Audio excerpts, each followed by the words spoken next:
Muy buenos días. ¿Alguna vez te has preguntado qué es lo que Jesús haría cuando se sintiera triste?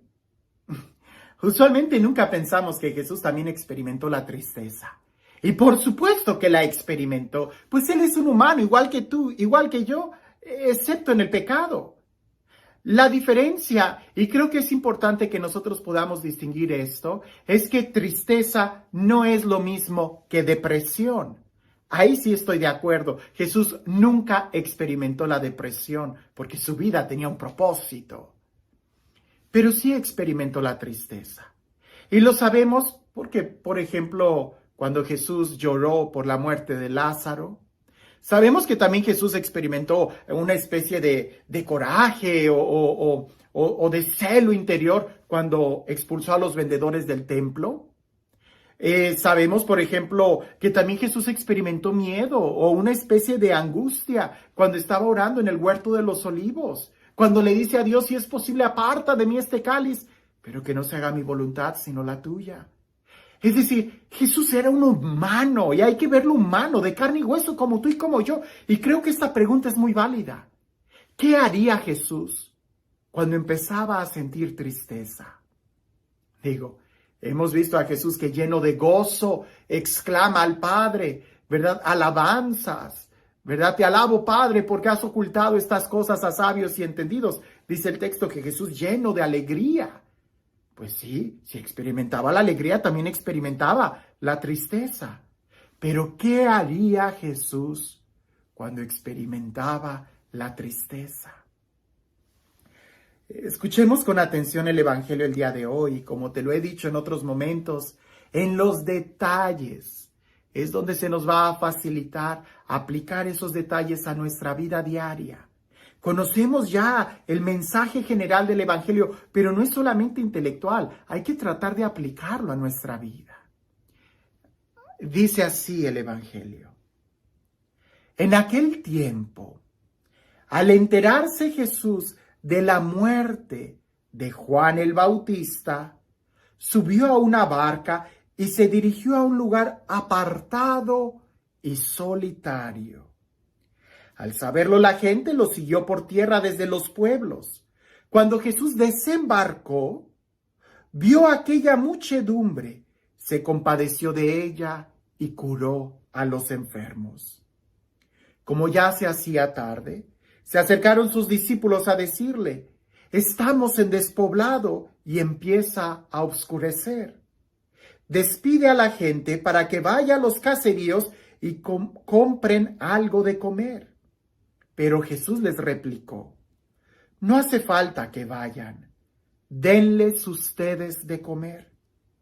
Ellos le contestaron, no tenemos aquí más que 5 panes y 2 pescados. Él les dijo, tráiganmelos. Luego mandó que la gente se sentara sobre el pasto. Tomó los 5 panes y los 2 pescados, y mirando al cielo pronunció una bendición. Partió los peces y se los dio a sus discípulos para que los distribuyeran a la gente. Todos comieron hasta saciarse, y con los pedazos que habían sobrado se llenaron 12 canastos. Los que comieron eran unos 5,000 hombres, sin contar a las mujeres y a los niños.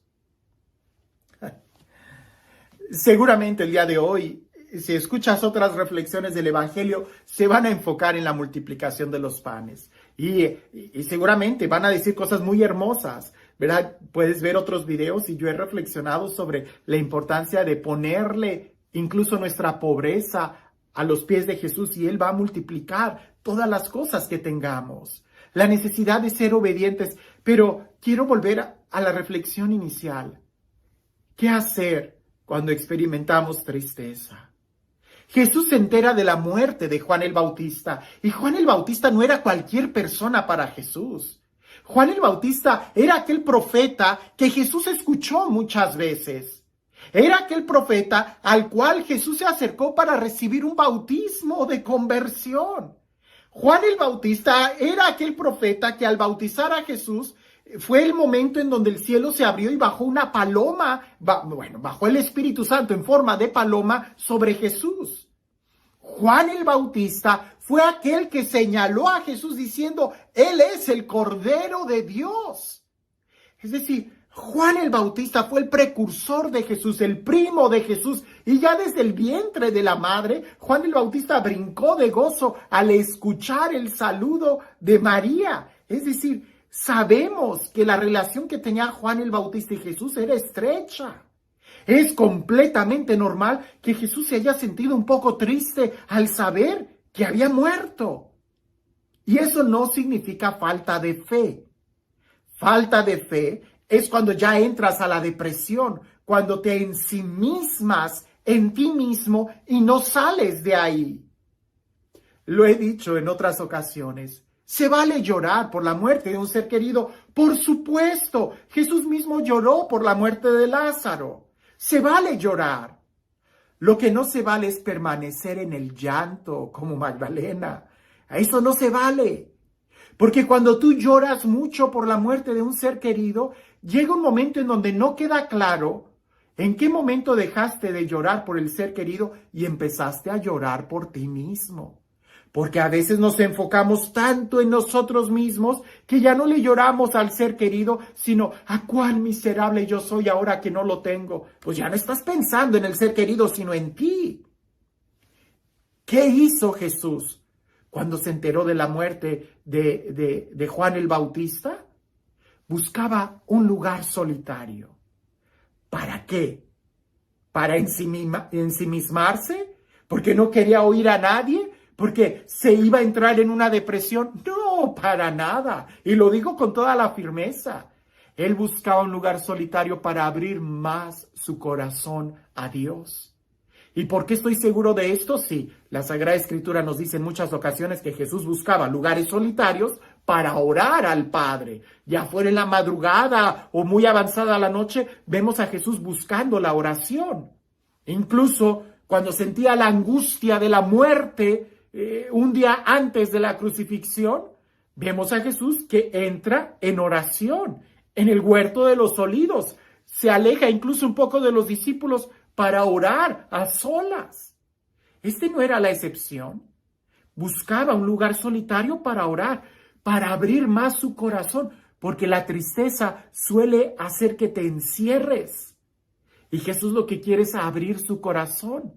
De tal manera que cuando la gente llega y que Jesús los ve a todos necesitados como ovejas sin pastor, Jesús no huye, Jesús los sana, Jesús se da a ellos y se preocupa por ellos, incluso hasta del pan natural, del pan físico.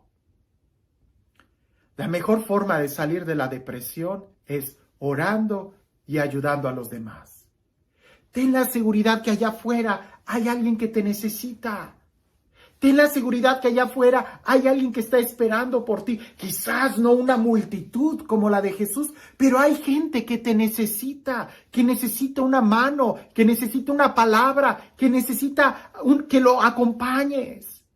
¿Por qué encerrarse en uno mismo cuando tenemos que salir, que ayudar a los demás?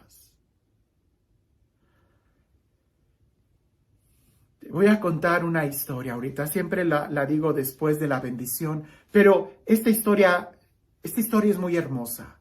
Se trata de que en una guerra, ¿verdad? Un soldado regresa al campamento y se da cuenta que no había regresado su mejor amigo. Y le pide permiso al general para ir y buscar a su amigo, que se había quedado allá en el franco, al frente de la batalla. Y el general le dice, no vaya, porque seguramente ya ha de estar muerto y no quiero perder a otro soldado. Aquel se quedó muy dolido con esas palabras y fue a buscar a su amigo. Después de un tiempo regresa con el cuerpo de su amigo en brazos y él mortalmente herido. El general al verlo le dice, mira lo que hiciste, te dije que no fueras, ahora he perdido a 2 en lugar de 1. Dime, ¿valió la pena que fueras a buscarlo? Y aquel soldado le dice, sí, mi general, valió la pena, porque antes de morir me dijo, sabía que tú ibas a venir por mí. Cuando nosotros nos ensimismamos en nosotros mismos, no nos damos cuenta de qué tan importantes somos para otros y qué tanto bien podemos hacer para otros. Se vale tener momentos de tristeza. Lo que no se vale es caer en la depresión. Eso sí que no. La depresión no es para los cristianos. Y este Dios que nos ama con locura, que nos ama con amor, este Dios que hace nuevas todas las cosas, te bendiga el día de hoy, en el nombre del Padre, del Hijo y del Espíritu Santo. Un excelente día.